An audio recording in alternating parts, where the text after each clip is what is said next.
It's been 3 weeks since we started our new series, and it's going to run throughout this summer. And we're calling this series The Way. It's an opportunity to consider the biblical invitation to see our lives as a pilgrimage, a journey that goes to God. Anyone who's a follower of Jesus is already on this way. Jesus himself told us that he is the way and that he's going to bring us to the Father. Our biblical text for this series is going to be 15 Psalms from number 120 through to 134. They're called the Songs of Ascent.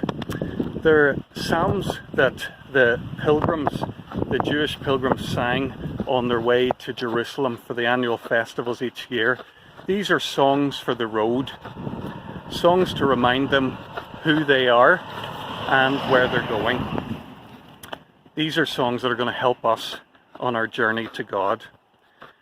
We started a few weeks ago with Psalm 120. It wasn't a particularly beautiful song or particularly uplifting. Woe to me that I live in Meshech. I could easily imagine Morrissey or Robert Smith from The Cure singing this one.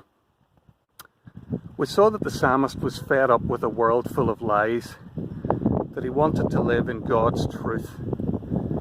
It's like the psalmist was saying, I don't like where I'm at. I need a change. I'm going to repent. I'm going to get out of here and I'm going to begin my journey to God. I wonder if any of that resonated with you. I wonder if there's at least part of you that's fed up with your life just now. That's great. Maybe you're ready to begin or to restart your journey to God.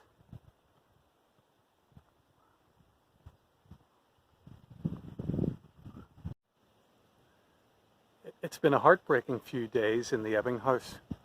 We've been cancelling our summer holidays.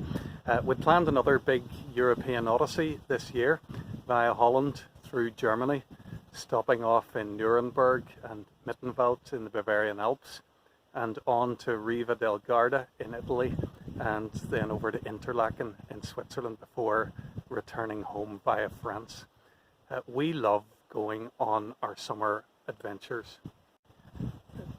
So the time that we've spent cancelling our trip this year is the time that we normally spend planning.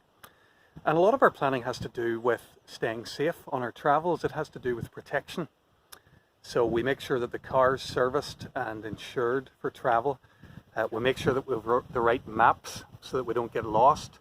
We pack the right protective shoes and clothing.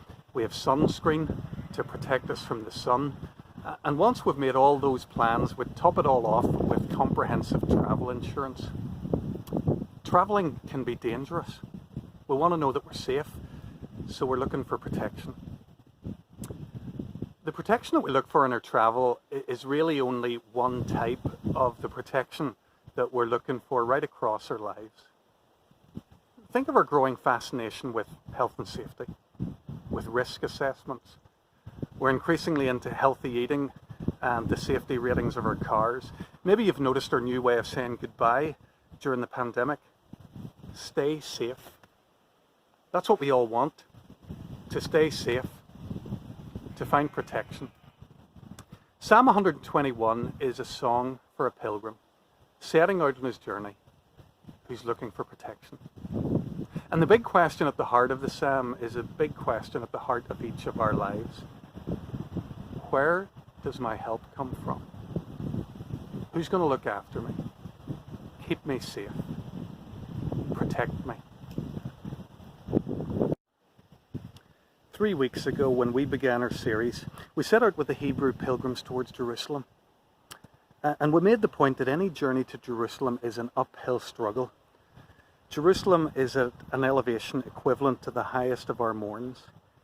It makes sense then that the pilgrim says, verse 1, I lift my eyes to the hills.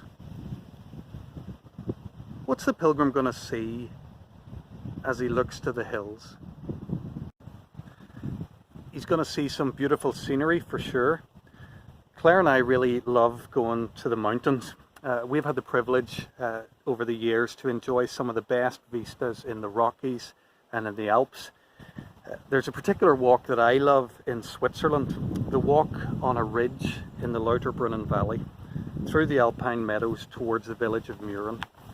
The whole way along the walk you have this jaw-dropping view of the majestic snow-capped Eiger, Mönch and Jungfrau mountains.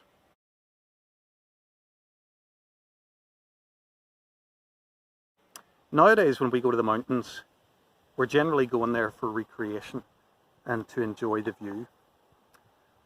For the Hebrew pilgrims we're travelling with, that's not so much the case. During the time when this psalm was written and sung, Israel was overrun with pagan worship. A lot of the pagan worship was practiced on the hilltops, in the high places that we read about so often in the Old Testament. Shrines were set up for immoral priests and priestesses to lure people up to acts of worship, which were in effect orgies.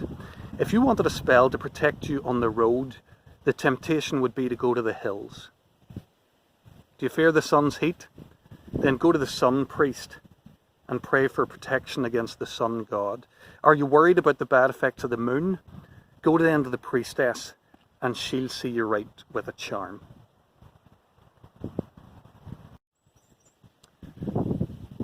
Those temptations facing the Hebrew pilgrim all those years ago probably don't seem like much of a temptation to you. But we have our own distractions today, don't we? Things that threaten to derail us on our life with God. When we set off on the journey of faith and when we run into trouble, when we lift our eyes, there are all sorts of things that we look to for offers of help. Go for education and a good career. That's the best way to protect yourself against what life's going to throw at us. Go for investment and insurance.